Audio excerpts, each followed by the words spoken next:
Halo, Kesatria Erlangga. Saya dari kelompok 1 akan membahas tentang hate speech dapat merusak Pancasila.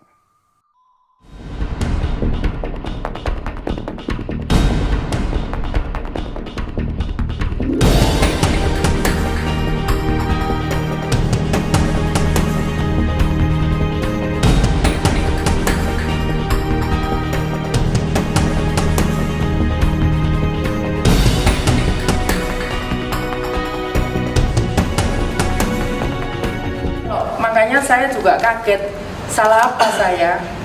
Kok saya harus disebut kodok? Kalau seandainya anak kita atau cucu kita disebut kodok, itu kira-kira gimana?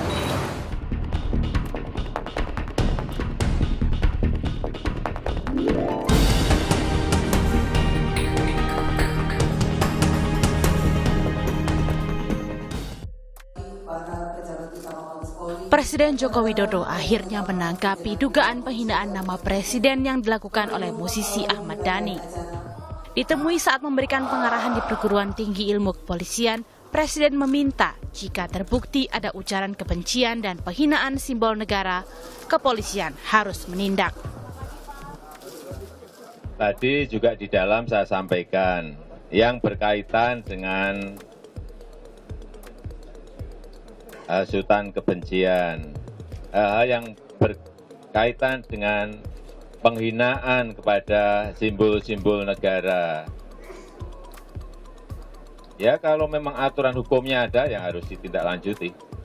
Ya, kasih.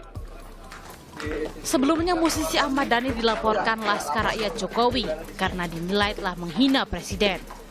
Saat ikut berorasi dalam aksi damai 4 November, Dhani dinilai telah berujar tak senonoh. Tak hanya itu, pemuda Hanura juga melaporkan Ahmad Dhani dengan tuduhan yang sama. Beberapa pernyataan Dhani saat berorasi dinilai telah menghina presiden yang merupakan simbol negara. Dilaporkan ke polisi, Ahmad Dhani pun langsung membantah telah melakukan penghinaan kepada presiden. Dalam konferensi pers melalui kuasa hukumnya, Dhani berniat akan melaporkan balik pihak-pihak yang melaporkan dirinya. Tim Liputan, Kompas TV.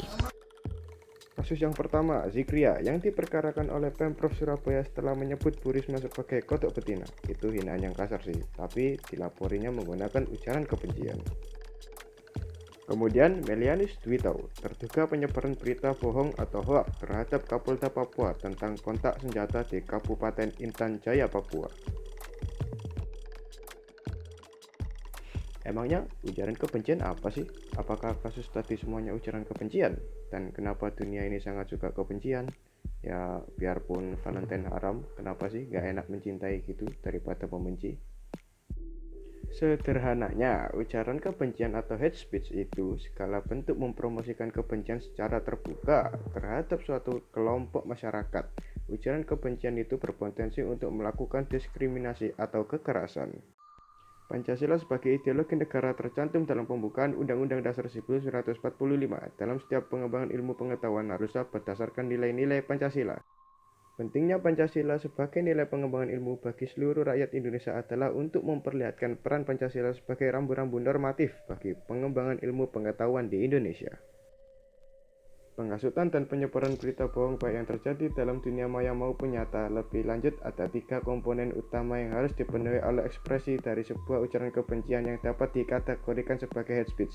Pertama, intent. Kedua, menghasut. Ketiga, mendorong diskriminasi, kekerasan, dan permusuhan atas dasar sara.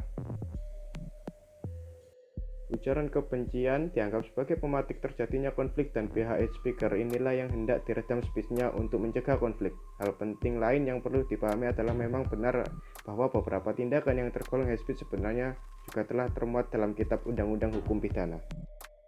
Namun, perlu kita cermati kembali bahwa ketentuan tindakan yang tergolong ujaran kebencian yang ada di dalam SE Kapolri dengan yang ada di KUHP jelas berbeda. Perbedaan terletak pada elemen atau unsur mendorong melakukan kekerasan, diskriminasi, atau permusuhan. Kepolisian harus benar-benar aktif dan waspada serta berperan utama untuk mencegah konflik dan kekerasan akibat hate speech. Namun kepolisian juga harus waspada jangan sampai diterapkan berlebihan hingga berimplikasi memasung demokrasi dan kebebasan. Dampak hate speech bisa buat gak nyaman dan bikin negara pecah. Makanya bijak bermedia sosial ya. Oleh karena itu ujaran kebencian sangat membahayakan dan saya himbau untuk kalian semua bisa menggunakan media sosial dengan bijak. Lalu apa yang harus kita lakukan? Atur penggunaan media sosial Anda lebih positif. Hindari mengikuti akun-akun yang memicu kebencian. Jika perlu, Anda bisa melapor akun atau perkataan tersebut kepada pihak aplikasi untuk menghilangkan konten itu dari media sosial.